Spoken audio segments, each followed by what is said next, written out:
2025년, 26년 우리 송구영 시인 메시지 살피겠습니다. 당장의 계획을 물리친다 라는 제목으로 우리 2025년 마지막 예배 주님 주신 메시지를 살펴보겠습니다. 내년 계획 세워야겠죠. 당연히 우리 교회 전체적으로도 또 개인적인 삶에 있어서도 같이 붙들고 기도하면, 그리고 뿌리가 될 수 있는 말씀이 무엇인가 보는 것이 중요하다고 생각합니다. 내년에 붙들어야 될 핵심적인 메시지, 오늘 열문화 비유를 통하여서 살펴볼 건데, 핵심은 당장의 계획이에요. 당장의 계획. 너의 앞에 당장 효과가 나는 계획들을 내 마음에도 생각이 날 거고 주변 사람들이 많이 보여줄 거다. 그런데 절대 속지 말아라. 당장의 계획, 그거 사기다.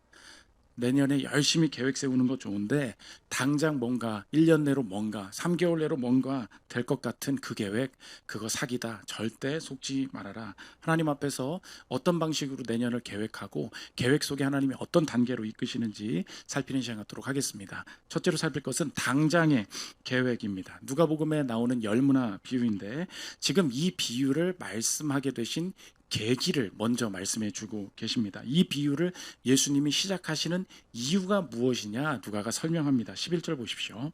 그들이 이 말씀을 듣고 있을 때에 비유를 더하여 말씀하시니, 이는 자기가 예루살렘에 가까이 오셨고 그들은 하나님의 나라가 당장에 나타날 줄로 생각함이더라. 지금 누가복음은 쭉 전부터 보면은 예루살렘으로 향해 가는 예수님의 여정을 나타내고 있는 것입니다. 그런데 오늘 마지막 단계에 온 거예요. 예루살렘에 거의 다 온 겁니다. 이제 몇 발자국 가면 예루살렘 성에 들어가게 되는 거예요. 그러면 상황적으로 지금 다 왔다는 거예요. 그게 지금 하나님께서 이 비유를 하신 이유라는 거예요. 왜 이 말을 하냐면, 첫 번째, 다 왔거든 이 얘기예요. 다 왔기 때문에 지금 이 얘기를 하는 거야. 그러면 이 사람들이 무엇을, 제자들이 기대하겠습니까? 한 번에 들어가자마자 무슨 일들이 벌어질 것이다. 그래서 영어로 보면 뭐라 그랬습니다. Appear at once. 한 번에 무언가가 일어날 것이다. 그러니까 지금 두 가지 이유 때문에 예수님이 하고 계시다는 거예요. 하나가 뭐예요? 지금 다 왔다. 이게 하나고, near, 가까이 왔다는 거. 그 다음에 또 하나가 뭐예요? Appear at once. 당장에 한 번에 무언가가 벌어질 것이다 라는 두 가지 판단을 제자들이 하고 있었다는 것입니다. 그런데 그 모든 계획을 세우고 있을 때 예수님이 바로 이 비유를 던지시면서 무엇을 말씀하시냐? 왕될 사람이 왕위를 가지고 와야 되는데, 왕위를 가지고 오는 동안 왕이 부재하고 있는 기간이 있을 것이다. 왕이 부재하는 기간을 오히려 말씀하신다는 것입니다. 12절 보십시오. 이르시되 어떤 귀인이 왕위를 받아 가지고 오려고 먼 나라로 갈 때에 왕위를 받기는 받을 건데 먼 나라로 갔다 와야 된다. 오히려 그러면 이 왕이 어떻게 됩니까? 왕의 부재의 기간, 왕이 없는 기간, 왕이 일할 수 없는 기간, 이것을 예상하면서 계획 세워라. 이것을 예상하면서 내년을 맞이해야 된다. 오늘 우리가 살아가는 오늘의 계획을 세울 때 우리가 성경의 시선과 다르게 인간적으로 계획을 세울 수 있다는 것입니다. 예수님을 통하여서 지금 예수님이 하실 일들이 확실히 벌어질 것이다. 그건 맞아요. 그런데 그분이 완성시키실 모든 계획 가운데는 아직 완성되지 않았기 때문에 그 과정들이 남아 있다. 그래서 시작한 하나님 나라지만 아직 완성되지 않았다. 그 영어로 우리가 유명하게 얘기하죠. Already but not yet. 이미 주님의 일하심이 시작이 되었으나 아직 하나님께서 완성하신 것이 오직 않았다. 예수님이 십자가에 못 박혀 죽으시고 주님 나라를 우리에게 열어주실 거라는 건 이미 지금도 확실했어요. 그런데 예루살렘에 들어가자마자 나타난 건 무엇입니까? 들어가자마자 거절당하셨죠. 들어가자마자 죽으러 가셨죠. 들어갔는데 거기서 at once 한 번에 무슨 일 벌어질 것 같았는데, 예루살렘 들어가자마자 환영이 기다리지 않고 거절과 죽음이 기다리고 있었다. 그래서 당장에 바라는 그 계획은 하나님 뜻이 아니고 우리에게 맡기신 일도 아니라는 것을 오늘 명확히 보여주고 있다는 것입니다. 그러므로 2026년에 우리가 새롭게 계획을 가정이나 직장 가운데 세울 때 착각하지 말아야 될, 그리고 버려야 할 기대감이 무엇이냐? 그것을 정리하면 제목과 같다는 것입니다.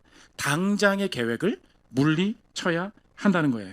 하나님이 2026년에 무슨 일을 할 거야? 내가 많이 계획 세웁니다. 그런데 내년에 바로 결과가 나오기 위해서 내가 막 내 마음대로 움직이는 거, 하나님이 오히려 더 오래 걸릴 수도 있다. 그 방식대로 아닐 수도 있다. 하나님이 말씀해 주고 계시다는 것입니다. 목회자들보다 교인이 우리 한 사람 교회에 대해서 참 관심을 많이 가지고 있다는 것을 참 느낄 때가 있는데, 저도 교회 걱정을 미래에 많이 할 거 아닙니까? 근데 우리 교회 사람들이 참 사랑도 많고 관심도 많으신 게 우리 교회를 목회자보다 더 많이 걱정을 해요. 우리 교회에 국민연금에, 이분한테도 또 얘기 안 했는데 오늘 이 자리에 있는데, 그 국민연금에 기금 운용하시는 분이 있습니다. 그래서 여러분의 연금을 책임지고 계신 분이 있어요. 그래서 혹시 뭐가 수익률이 낮다 그러면 그 사람 멱살 잡고서 어떻게 된 거냐고 얘기하면 될 것 같아요. 근데 이 형제가 평생에 운용사에서 숫자만 보던 형제였는데, 숫자만 맨날 평생 보니까 교회 와도 뭘 보겠어요. 맨날 숫자만 보는 거야. 그러니까 주보를 딱 받으면 앞에 설교 제목을 봐야 되잖아요. 받자마자 뒤로 넘기는 거야. 받자마자 뒤, 칼럼도 안 봐. 받자마자 뒷장으로 바로 넘겨. 몇 명 모였니? 이번 주 헌금은 얼마니? 그래서 자기 혼자 머릿속에 차트를 그리는 거예요. 야, 올라가고 있다. 근데 지지난주에 만났나요? 그런데 목사님한테 저한테 이제 옆에서 그러는 거예요. 목사님, 얘는 260 찍더니 280 찍더니 여기 이거 280을 못 넘어. 이거 300을 안정적으로 넘으면 딱 좋을 것 같아요. 나한테 그러는 거예요. 그래서 자꾸 얘가 지금 나한테 업무 지시를 하고 있는 건가? 나보고 좀 잘해보라고, 빨리 돌파를 해보라고, 300을 돌파를 해보라고 막 자꾸 이야기를 하는 거예요. 근데 내가 그분의 그 비아냥거림을 들으셨는지 지난주에 한 번 넘었죠. 살짝 넘고 이제 내려와가지고 내가 찍어서 보내려다가 내가 진짜 보고해야 돼. 넘었습니다 이렇게 하려다가 내가 그걸 못했는데, 아니 그렇게 보고를 하고 할 수 있어서 감사하더라고. 그런데 제가 그 말을 하고 싶더라고. 야, 뭐 이게 얼마나 힘들어. 우리 예상은 뭐였는지 아냐? 그 처음에 한 2, 3주 예배드리고 김현수 목사님 그랬잖아요. 3년 안에 1000명 될 거라고 예측했대. 아이고, 꿈도 컸지 진짜로. 3년 만에 코로나 주셨어요, 주님이. 12명 앉아 있었다고. 그때 느낌이 뭡니까? 야, 내 기대는 뭐야? 야, 우리가 개척한다. 야, 우리 시작이다. 야, 목사님 뭐 설교 괜찮은 것 같다. 그럼 3년 만에 뭐가 되겠지? 아니에요. 얼마나 우리도 지금 멋진 계획과 기대감이 있습니까? 그런데 그 시작, 그 과정은 아주 기대하지 않은 곳에서 형편없고 무너지는 모습일 수 있다는 것입니다. 그러면 오늘 왕위가 부재한 기간이 있는 방식으로 하나님 나라가 올 것이다. 오늘 성경이 당장의 계획을 물리치라고 주님 말씀하실 때 우리에게 어떻게 적용해야 되겠습니까? 이렇게 적용해 보십시오. 평범과 기대 이하라는 실망감에 절대 흔들리면 안 된다는 것입니다. 내년에 부서 바뀌죠. 내년에 새로운 학교 가지 않습니까? 내년에 새로운 시도들을 할 게 있지 않습니까? 왕위를 받아오려고 할 때 왕의 부재의 기간, 하나님께서 허락하실 때가 있다. 그러면 새 거기 때문에 우리가 기대하는 게 뭐예요? 입학한 다음에 첫 성적, 그 기대하잖아요. 이번 연도엔 망했지만 내년엔 또 기대하잖아. 우리가 그런 마음들이 다 있잖아요. 그 업무 시작할 때 나타나는 첫 번째 고객, 첫 번째 그 업무 지시, 이런 것들 우리가 다 기대하지 않습니까? 그런데 진짜 내 첫 번째 들어올 때 그 자극, 감각적으로 느껴지는 그 자극 때문에 절대 흔들리지 말라는 거예요. 잘못 왔나 봐. 이 직장이 아닌가 봐. 이 자리가 아닌가 봐. 이 사람이 아닌가 봐. 이 자녀가 아닌가 봐. 감각적으로 느껴질 때는 예루살렘에 들어가자마자 야, 이게 뭐야? appear at once. 무슨 일이 한 번에 나타날 줄 알았는데, 야, 가까이 왔는데 이게 어찌 된 일이냐? 무슨 기간이에요? 왕의 부재 기간이 있다. 그러니까 내년에 처음 시작이 기대 이하라고 해서, 잘 안 따라준다고 해서 주님의 계획이 없어진 것이 절대 아니다. 하나님께서 이끌어 가시는 이 과정 가운데 분명히 그런 계획들이 포함되어 있다. 의연하고 담대하게 받아들여야 한다. 오늘 성경이 그것을 보여주고 있다는 것입니다. 두 번째로 살펴볼 것은 새로운 계획입니다. 당장의 계획 물리치라 그랬어요.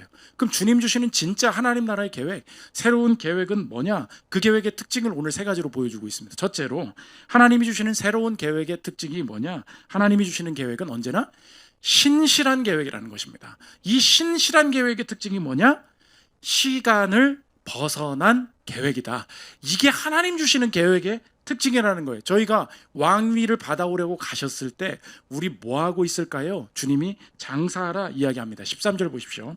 그 종 열을 불러 은화 열문화를 주며 이르되 내가 돌아올 때까지 장사하라 하니라. 계속 한번 띄워주십시오. 지금 장사하라 명령을 시켰어요. 그런데 그 일을 언제까지 하느냐? 언제까지예요? 내가 돌아올 때까지. 영어로 보면 뭐예요? Until I come back. 내가 돌아올 거야. 정말로 다시 올 거야.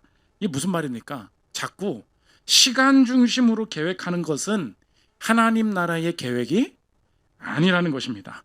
왕이 오십니까? 맞아요. 확실히 오십니다. 그런데 그 확실함 다음에 하나님께서 내년 계획에 나와 우리 가정에 요구하시는 것은 무엇인가? 이렇게 적용할 수 있습니다. 확실함 다음에는 신실함이 온다는 것입니다. 이게 하나님 나라의 특징이에요. 하나님이 이 가정을 완전히 붙들고 계시다는 거, 하나님이 이 직장에 보내셨다는 거, 하나님이 확실함의 증거를 주실 때가 있습니다. 기도 중에 내가 일터에서 일하는 중에 내가 어떻게 하나님이 타이밍 딱 맞게 어떻게 이런 길을 여시지, 이런 사람 만나게 하시지, 어떻게 여기 붙게 하시지, 하나님께서 야 이거는 확실하게 하나님이 개입하신 거라고밖에 볼 수 없어. 처음에 하나님 나라가 어떻게 와요? 확실함으로 와요. 아, 내가 주의 자녀구나. 주님이 나 사랑하시는구나. 이 죄에도 불구하고 내 인생 용서하셨구나. 확실함이 느껴지는 예배 순간들이 있습니다. 그런데 그 다음 이벤트가 나타나지가 않는 거예요. 예루살렘에 다 온 것 같은데 다음 이벤트가 나타나지 않을 때, 왕의 부재가 느껴질 때, 그 기간은 어떤 기간이냐? Until I come back. 내가 돌아올 때까지. 그 명령이 중요한 거예요. 그때의 그런 명령은 무엇입니까? 확실함은 이미 주신 거예요. 그건 지나간 명령이라고. 그러면 지금 내가 돌아올 때까지 장사하라. 지금 이 명령은 어떤 명령입니까? 확실함의 명령이 아니에요. 이미 확실하다고. 그 다음에 내게 주시는 명령은 뭐예요? 신실함의 명령이라고. 그래서 언제나 확실함 다음에는 충성을 시험하는 기간, 신실함을 통과하는 기간이 분명히 있다는 것입니다. 내년의 계획이 뭐예요? 언제까지, 하나님이 언제쯤 무엇을 하실 것 같으니까 내가 그거에 맞게 이렇게 하겠다. 꼭 자꾸 우리가 계획에 포함시키는 게 뭐예요? 시간을 포함시킨다고. 내년엔 자녀를 바꿔볼 거야. 내년엔 내가 이렇게 벌어볼 거야. 이렇게 해볼 거야. 다 뭐가 들어가 있어요? 나도 모르게 빨리 하고 싶거든. 지금 당장 at once 한 번에 하고 싶거든요. 근데 하나님은 뭐래요? 왕이 부재하고 있대요. 무슨 말이에요? 주님 일 안 하신다는 뜻이 아니에요. 일할 게 많이 있는데 지금 기간은 어떤 기간이냐? 확실함은 이미 네가 가지고 있는 보물이야. 그 주님이 이미 일하신 거였어요. 왜 지금 일하고 계신 것에 집중하지 못하니? 지금 일하고 계신 게 뭔데요? 확실함 이후에는 신실함이 온다고. 내가 시간과 관계없이 하나님 앞에 주님 명하신 것을 실행할 수 있는 거. 그러므로 내년에 내가 해야 될 자세, 그리고 주님의 뜻이, 주님이 내게 주신 계획이 맞는지 검증할 수 있는 방법이 무엇입니까? 신실함의 계획이 뭐예요? 내가 그 자리, 그 위치, 그 행동, 그 습관 지속해 갈 수 있고 계속하게 할 수 있는 거, 꾸준하게 할 수 있는 거, 그게 내게 주신 응답이에요. 그걸 지킬 수 있는 거. 신실함의 모습이 도대체 뭐예요? 오실 때까지 계속하는 거. 주님이 다음 단계로 넘기시기 전까지 until I come back, 시간을 묻지 않는 거. 오늘 올 한 해 계획을 몇 월 며칠까지 어떻게 마치겠다, 그거 생각하지 말고 하루하루에 그 신실함을 점검해야 된다는 것입니다. 그러므로 주님이 오늘 새해에 어떻게 계획을 세우기를 원하시겠어요? 하나를 붙잡는 거예요. 그리고 물어봐요. 이거 계속할 수 있는지. 아, 나는 이 방식으로 이 헌신, 이 기도, 이 예배, 이거 계속하기를 원한다. 그걸 붙잡는 거예요. 그리고 다른 말에 흔들리면 안 돼요. 그걸 먼저 계속해야 된다고. 주님, 내가 이 자녀 격려하는 일, 내가 올 한 해 이거 언제 애가 변할지 그걸 묻지 않겠습니다. 주님 원하시는 태도, 주님 원하시는 그 방식을 가지고 내가 그 방식으로 일하겠습니다. 그 방식으로 말하겠습니다. 그럼 어떻게 되냐? 실천적으로 이렇게 해요. 시간을 생각하지 않는 중에 정확한 시간을 만나게 된다는 거예요. 그게 새로운 계획의 특징이에요. 나는 시간을 생각을 안 해요. 제가 그래서 한사람교회에 대해서도 바뀐 게 그거예요. 언제까지 몇 명이 될까? 그 생각을 안 하는 거예요. 지난주도 그 300 넘었다고 걔가 막 뭐 하니까 제 마음속에 든 생각이 뭔지 아십니까? 사람이 진짜 간사해. 여기 온 사람들을 생각해야 될 거 아니에요. 조금 있으면 350 되겠다. 자리 없으면 어떡하지? 오지도 않은 사람 생각하고 있어. 지금 집에 계신 그분 생각하고 있다고. 나랑 관계없는 사람이잖아요. 근데 내가 자꾸 언제 얼마가 될까? 내 인생에 자꾸 계획을 나도 모르게 어떻게 세워요? 시간 안에서 세우려고 해요. 아니에요. 시간 밖에서 내가 여전히 하고 있는 일. 늙은 영화배우 중에 거의 은퇴하셨죠? 그 영화배우 박중훈 씨라고 계시지 않습니까? 뭐 투캅스, 미안합니다. 너무 옛날 얘기해가지고 돈을 갖고 튀어라, 인정사정 볼 것 없다, 뭐 이런 거 있잖아요. 옛날에 지금도 영화 시장이 안 좋다고 하는데 지금 영화 시장 안 좋은 건 안 좋은 게 아니다. 옛날에는 영화라는 산업 자체가 이제 시작하고 있었기 때문에 어디 영화를 만들어 가지고 영화 찍어 가지고 올리는 게 어려운 일이다. 근데 이분의 특징이 있어요. 영화를 향한 신실함이 있었던 사람이야. 영화 산업이 어떻게 변할지 자기는 예측하지 않았다는 거예요. 자기가 영화를 찍었는데 그 당시 제일 유명하고 빨리 뜨고 돈 벌 수 있는 길은 뭐냐? 그 드라마였다는 거예요. 방송국이 얼마 없으니까 뭐 시청률이 80% 나올 때 아닙니까?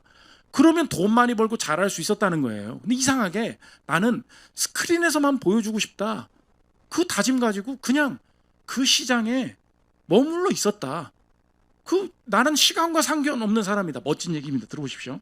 방송국에서 드라마를 만들면 시청률이 보통 30%는 됐고 히트를 치면 무려 70% 가까이 나왔다. TV 드라마를 하면 대번에 유명한 스타가 됐다.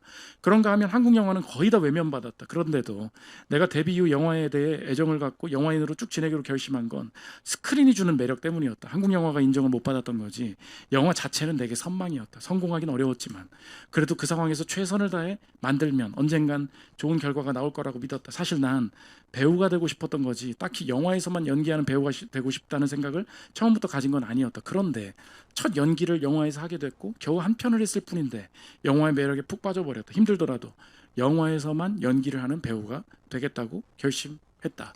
여러분의 인생에 실천적으로 한번 해보십시오. 시간과 관계없는 정의와 목표가 필요해요. 3년 안에 뭔 자격증을 따겠다 뭐 이런 거 말고 하나님이 내가 어떤 사람을 되기를 원하시냐. 내가 늘 아침에 기도하는 사람 되겠다. 내가 늘 저녁에 주님 찾는 자 되겠다. 내가 늘 예배 자리에 앉아 있는 사람 되겠다. 내가 언제나 분노하지 않고 사랑으로 품는 자 되겠다. 어떤 집사님이 한 몇 달 전인가요? 최근에 제가 옆에 계신 거를 모르고 새로운 분들한테 교회를 소개하면서 어떤 집사님이 저랑 김윤수 목사님 이렇게 소개를 한 거예요. 근데 몰래 엿들었거든. 근데 이제 엿들었는데 그게 너무 힘이 되고 감동이 됐어요. 이분들이 누구시냐라고 이제 얘기를 하는 거예요. 우리 교회가 뭐 10년이 됐는데 그러면서 뭐라고 하시냐? 이 두 목사님은 10년 전에도 이랬어요. 그러는 거예요. 이 두 목사님은 10년 전에도 뭐 섬기겠다고 뭐 한다고 난리 부렸어요. 지금도 그러고 있어요. 근데 별 얘기 아니잖아요. 그거 너무 감사하더라고. 저게 10년 전에 똑같은 모습이었다는 거예요. 10년 뒤에 똑같이 그러고 있다는 거예요. 그 자리에 하나님께서 시간과 관계없이 계획하게 하시는 거 새로운 계획은 뭐라고요? 신실한 계획이다. 내 인생의 확실함 다음엔 신실함이 온다. 두 번째, 하나님 주시는 계획은 언제나 목적이 포함된 계획이라는 것입니다. 주인이 올 때까지 그럼 뭐 하고 있으라는 거예요? 장사하라 말씀하십니다. 13절 보십시오. 그 종 열을 불러 은화 열 문화를 주며 이르되 내가 돌아올 때까지 장사하라 하니라. 여기 장사라는 것을 이제 헬라 원문으로 보면 사업해라, 트레이드해라, 이익을 남기라 그 뜻이에요. 그러면 이익을 남기라는 게 도대체 무슨 뜻입니까? 우리에게 적용하기 위해서 반대를 생각해 보면 돼요. 장사하는 거의 반대말은 뭐예요? 상대 카운터파트는 누구예요? 소비하는 사람이죠. 소비하는 사람은 뭐 하는 거예요? 내가 원하는 걸 사는 사람이죠. 장사하는 사람은 뭐예요? 장사하는 사람도 원하는 거 살 수 있어요. 장사하는 사람도 내가 원하는 거 먹을 수 있다고. 장사하는 사람은 참아요. 뭘 위해서 참아요? 이익을 위해서 참아요. 내가 원하는, 내가 명받은 목표가 있는 거예요. 그러니까 장사라는 말의 반대는 뭐예요? 소비하는 거예요. 소비하는 건 뭐예요? 내 원하는 대로 사는 거예요. 그렇게 살 수 있다는 거예요. 근데 그냥 내가 올 때까지 가만히 있지 말고 뭐 하래요?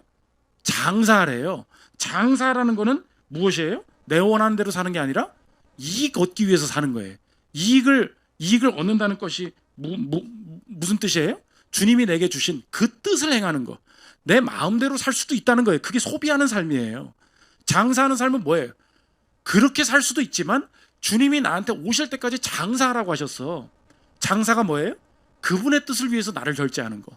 그분의 뜻을 위해서 내 삶을 던지는 거. 그러니까 하나님은 어떤 분이세요? 열심히 살았는지 말씀하지 않으시고요. 이익을 남기셨는지 물어보세요. 이익을 남기는 게 무슨 뜻인데요? 하나님께서 이 상황과 이 형편을 내게 주신 분명한 뭐가 있다는 거예요? 목적이 있다는 거예요. 이 시기를 주신 이유가 있고요. 이 형편을 허락하신 목적이 있는데 그때 장사하래요. 그 목적에 맞게 그 목적을 분별하고 그 목적 맞게 살지 않고 그냥 난 열심히 산다. 세상은 열심히 살았다고 말하지만 하나님은 장사했느냐 물어보신다는 것입니다. 우리 교회도 목적을 가지고 주시는 헌금들이 있습니다. 구제 헌금, 이걸 구제를 위해서 사용해 주세요 해서 주시는 게 있어요. 이것은 장학금을 위해서만 사용해 주세요. 가장 교회에 어려운 사람을 위해서 써주세요. 이것은 누구의 필요를 위해서 써주세요. 이렇게 목적 헌금을 하시는 분들이 있습니다. 그런데 한번 생각해 보십시오. 내가 장사하지 않았다는 말이 얼마나 교활하고 하나님의 뜻을 거스를 수 있는지. 제가 그 헌금을 받았다고 칩시다. 한 100만 원 받았어요. 가장 어려운 사람을 위해서 써주래요. 제가 얘기합니다. 내가 제일 어렵지. 그럼 이 사람은 뭐예요?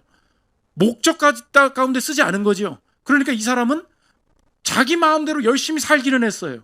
자, 한번 생각해 보십시오. 목적에 맞게 헌금을 집행하는 게 목사의 책임이에요. 근데 아니야. 지금 진짜 중요한 건 여기야. 여기다 돈 써야 돼. 내 마음대로 해요. 그러면 나중에 이 돈을 맡긴 사람이 그걸 알았다 칩시다. 다시는 헌금하겠어요? 절대 안 하지. 왜요? 내가 이 돈을 왜 줬는데? 내가 너한테 소비하라고 줬냐? 목적에 맞게 장사하라고 줬지. 그러니까 성경에서 언제나 이 장사라는 말은 뭐냐? 목적을 받았다. 받은 게 있다는 생각이에요. 그래서 바울이 자기가 헬라인이나 유대인이나 자기가 빚진 자다 얘기를 해요. 나는 너한테 대출받은 게 없는데 바울이 왜 빚졌다고 하냐? 로마서 1장 14절 보십시오. 헬라인이나 야만인이나 지혜 있는 자나 어리석인 자에게 다 내가 빚진 자라. 자기가 돈 빌린 게 없는데 빚진 자래요. 왜 그래요? 받은 게 있어서 그런 거예요. 뭘 하라고 목적에 맞게 받은 게 있다고. 그게 뭔데요? 복음을 받았다고. 내가 이 복음을 왜 받았냐? 증거하라고 받았다는 거예요. 그러니까 헬라인이나 유대인이나 자기한테 뭘 내가 지금 받아내야 될 게 없어요. 근데도 내가 빚진 자래. 왜요? 내가 주님께 받았다는 거예요. 이걸 왜 받았냐? 목적 가운데 받았다는 거예요. 그 목적이 뭐예요?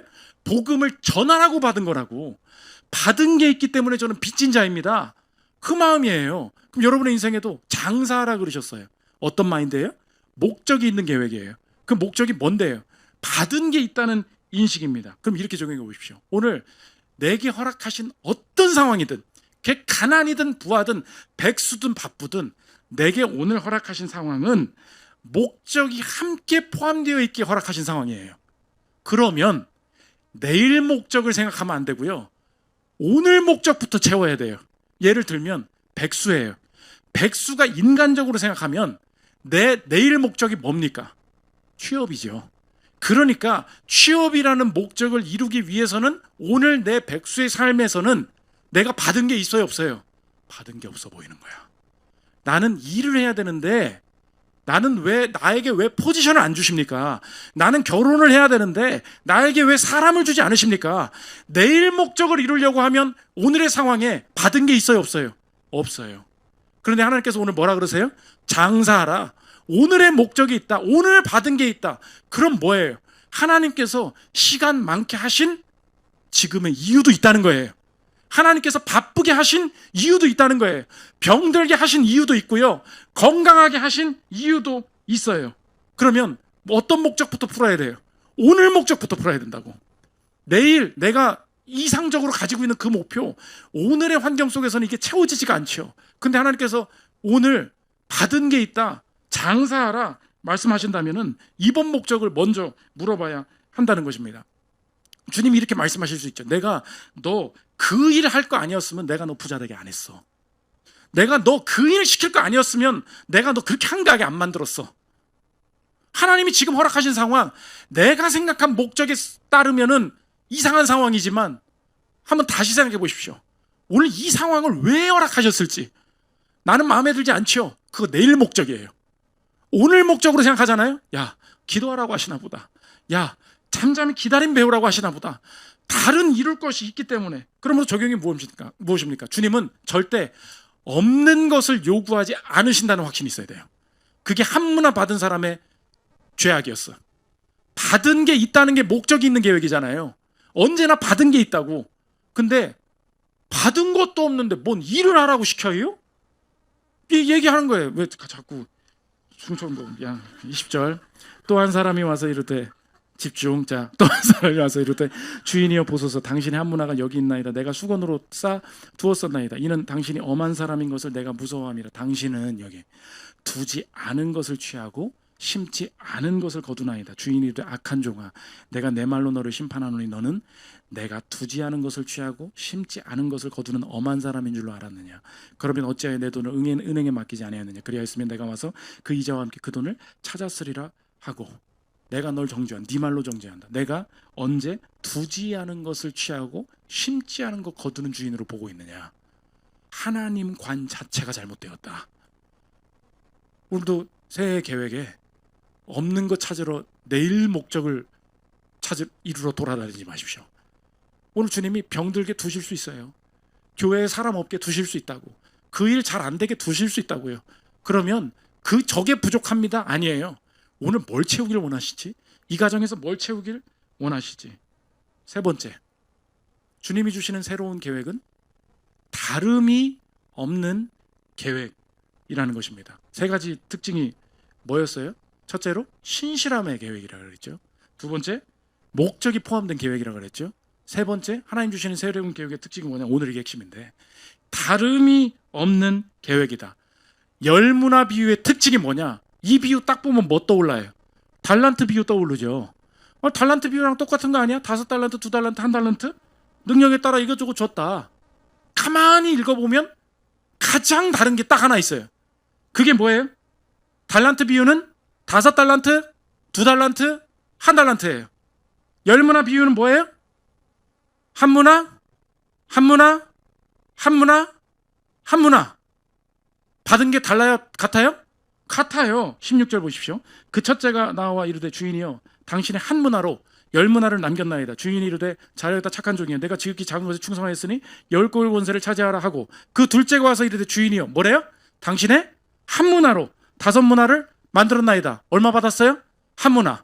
그러면 주인의 종들은 첫째, 둘째, 셋째 다 몇 문화 받았어요? 한 문화 받았어요. 한 사람은 한 문화로 10문화 남겼고 한 문화로 5문화 남겼다. 무슨 말입니까? 누가복음에서 보여주는 이 열문화 비유의 가장 큰 핵심이 뭐예요? 모두가 한 문화라는 거예요. 그게 무슨 말입니까? 같은 복음, 같은 시간, 같은 기회. 하나님이 같은 거 주셨다는 거예요.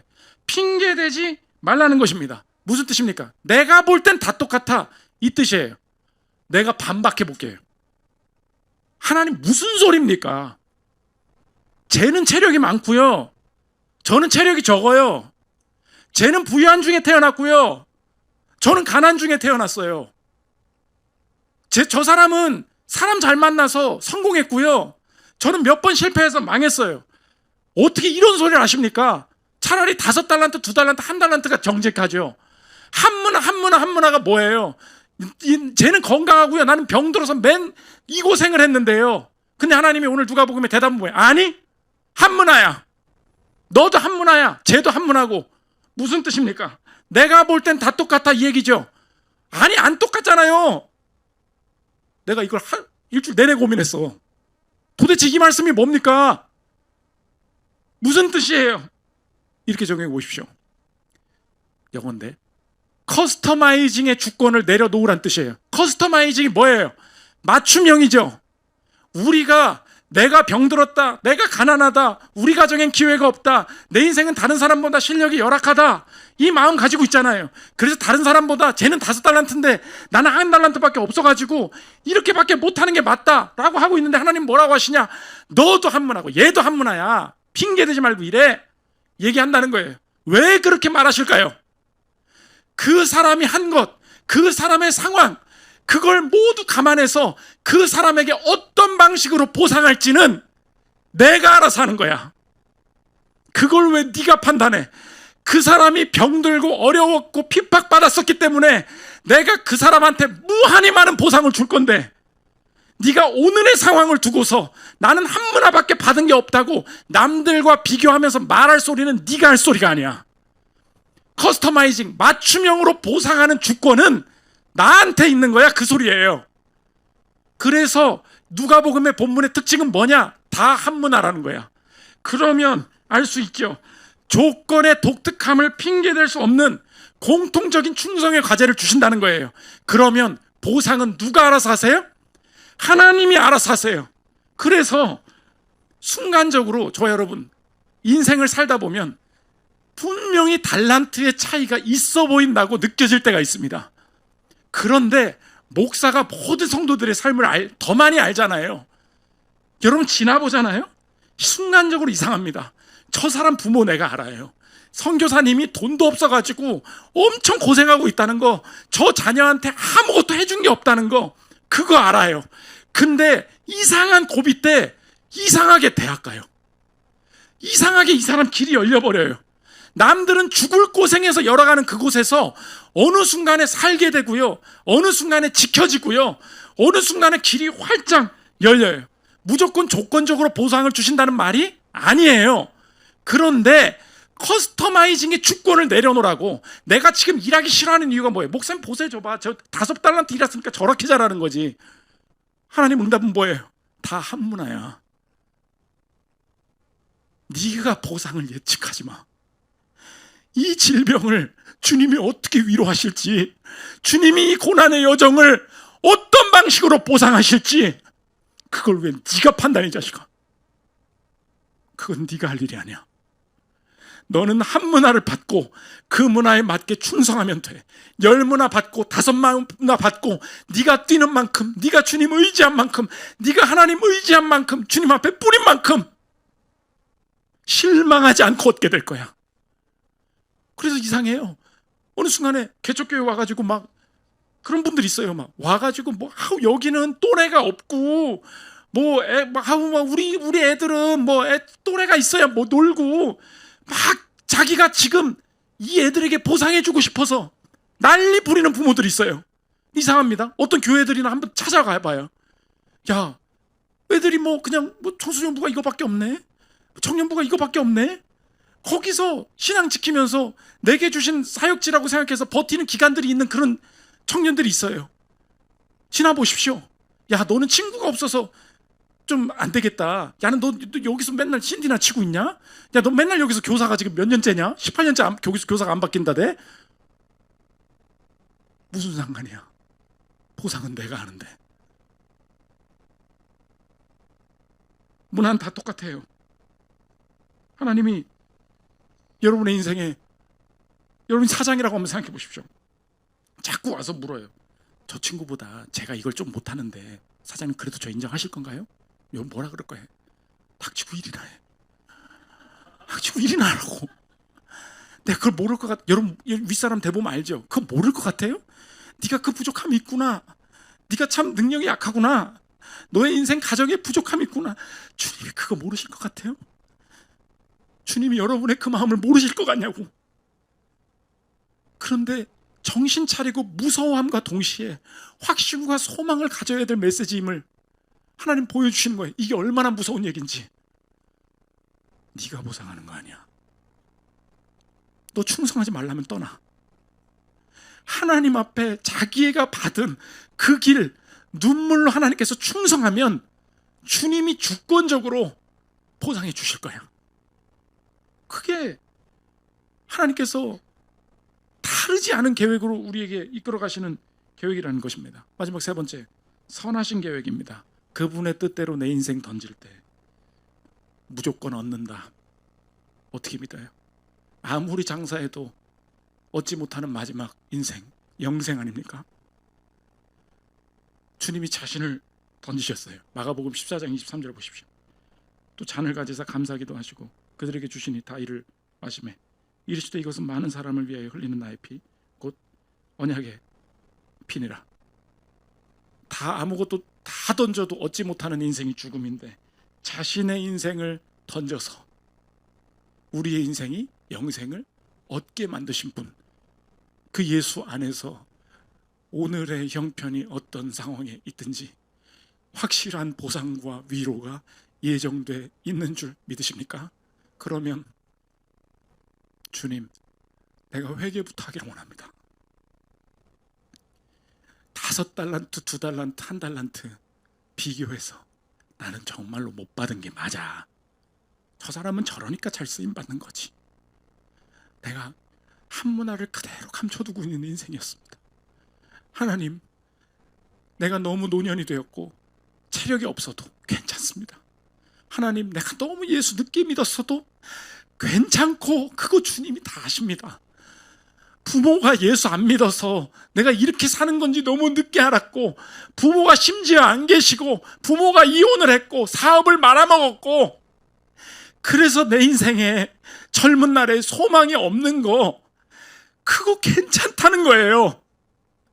너 왜 자꾸 네가 생각한 방식으로 보상을 얻으려고 그래?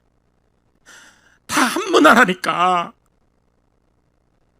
그러면 주님 앞에 다 보상받고 위로받을 건데, 나중에 이 문화를 묵혀두었던 것이 주님 앞에 얼마나 큰 죄악이 될지, 주님, 내가 남은 인생 가운데 정신 차리기를 원합니다.